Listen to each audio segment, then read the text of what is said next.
গভীর শ্রদ্ধা আর যথাযথ মর্যাদায় জাতির পিতা বঙ্গবন্ধু শেখ মুজিবুর রহমানের ৪৬তম শাহাদাত বার্ষিকী ও জাতীয় শোক দিবস পালন করেছে বাহরাইনের বাংলাদেশ দূতাবাস। দূতাবাস প্রাঙ্গণে জাতীয় পতাকা অর্ধনমিত করার মধ্য দিয়ে শোক দিবসের আনুষ্ঠানিকতা শুরু হয়। জাতীয় সঙ্গীত পরিবেশনার সঙ্গে জাতীয় পতাকা অর্ধনমিত করেন বাহরাইনে বাংলাদেশের রাষ্ট্রদূত ডক্টর মোহাম্মদ নজরুল ইসলাম। আলোচনার শুরুতে বঙ্গবন্ধু ও তার পরিবারের সব শহীদদের স্মৃতির প্রতি শ্রদ্ধা জানিয়ে ১ মিনিট নীরবতা পালন করা হয়। এছাড়া দিবসটি উপলক্ষে রাষ্ট্রপতি, প্রধানমন্ত্রী, পররাষ্ট্রমন্ত্রী ও পররাষ্ট্র প্রতিমন্ত্রী কর্তৃক প্রদত্ত বাণীসমূহ অনুষ্ঠানে পাঠ করা হয়।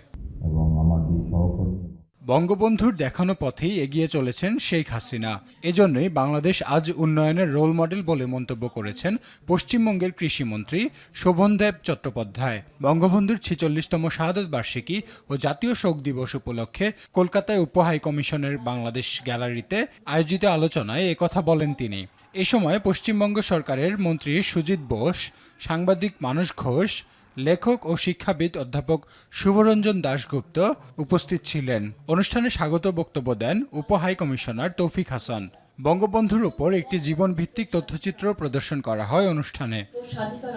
কুয়েতের মিসিলায় বাংলাদেশ দূতাবাসে বঙ্গবন্ধুর শাহাদাত বার্ষিকী ও জাতীয় শোক দিবস পালিত হয়েছে। এ উপলক্ষে দূতাবাস প্রাঙ্গণে জাতীয় পতাকা অর্ধনমিত রাখা হয়। পরে দূতাবাসে জাতির পিতার প্রতিকৃতিতে শ্রদ্ধা নিবেদন করেন কুয়েতে নিযুক্ত বাংলাদেশের রাষ্ট্রদূত মেজর জেনারেল মোহাম্মদ আশিকুজ্জামান।